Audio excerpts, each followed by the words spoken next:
Donc, est-ce que je dois encore dire cela pour finir en avril 1966? Il n'y avait encore aucune prédication de frère Branham en brochure.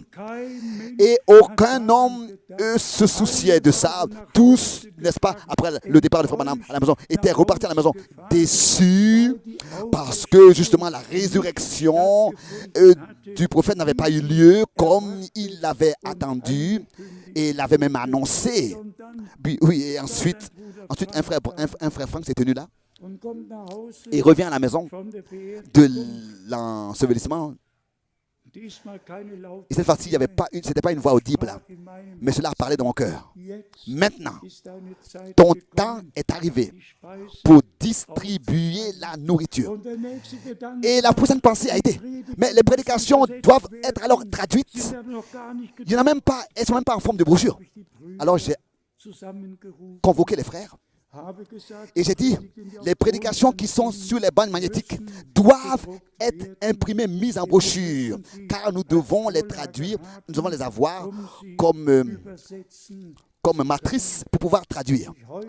Et si aujourd'hui, humblement, je dis que Dieu m'a aussi, en ce qui concerne ce point-là, utilisé. Il m'a utilisé. Tout serait terminé avec le sans suite, sans suite. Si Dieu lui-même n'avait pas fait en sorte.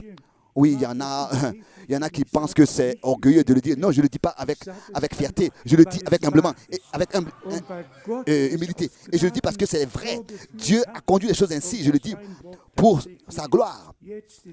Pour que sa parole maintenant dans toutes les langues puisse atteindre les extrémités de la terre. Et nous faisons les deux. Nous prêchons la parole de Dieu et nous distribuons la nourriture spirituelle. La parole révélée, la parole merveilleuse révélée comme par le ministère de frère Branham, elle nous a été accordée. Et tous ceux qui, par les prédications de frère Branham, ont été bénis. Dites Amen. Amen. J'ai presque entendu des voix de frères. Hein? Mais oui, que des voix de frères. Mais les sœurs ont sûrement aussi dit Amen. Hein? Ah oui.